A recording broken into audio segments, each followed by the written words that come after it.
Les États-Unis sont-ils capables de remorquer la croissance mondiale? Voilà une idée qui peut paraître bien saugrenue, d'abord parce que les États-Unis font figure de puissance sur le déclin.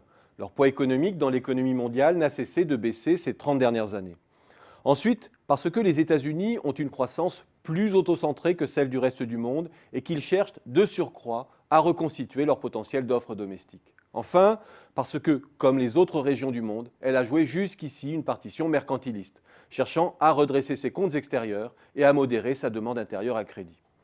Difficile donc à ce stade d'imaginer que les États-Unis repartent sur le schéma de croissance déséquilibrée qui les caractérise depuis la fin de Bretton Woods.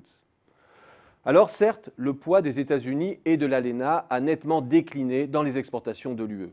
On peut prendre cela comme un élément structurel, non réversible. On peut aussi se dire que cette baisse est le fruit de la conjonction d'un dollar sous-évalué et de la modération du crédit.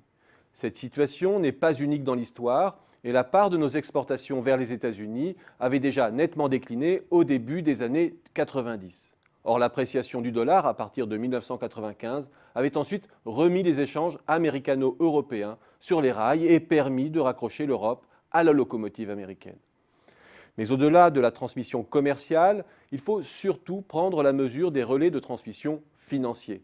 Ces derniers jouent un rôle de plus en plus important. Il y a bien sûr ceux qui craignent une remontée des taux d'intérêt mondiaux avec la fin du quantitative easing américain. Mais dans le contexte d'hyperliquidité mondiale que nous connaissons et de sous-emploi américain structurel, ne l'oublions pas, le taux d'emploi américain est très loin de ses hauts historiques, le risque de tension sur l'offre et de surchauffe paraît très peu probable. L'opposition de phase entre les politiques monétaires américaines d'une part et européennes ou japonaises d'autre part crée en revanche un formidable potentiel d'afflux de liquidités en direction des États-Unis. Et l'on en vient alors à la caractéristique clé du marché des capitaux américains.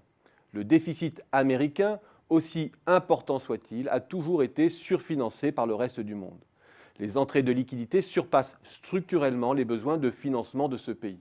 De fait, les États-Unis ont toujours été une formidable machine à transformer le capital mondial, important les liquidités et investissant dans le reste du monde sous forme d'actions et d'obligations corporate.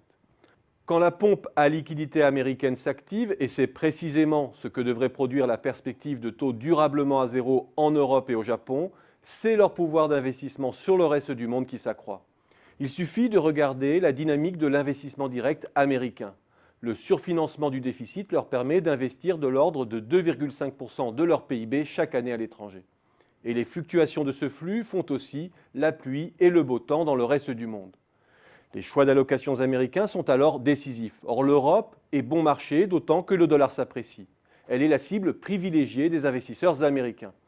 Voilà la seconde courroie de transmission qu'il faudra surveiller de près si l'on veut étayer l'idée d'une reprise remorquée par les États-Unis.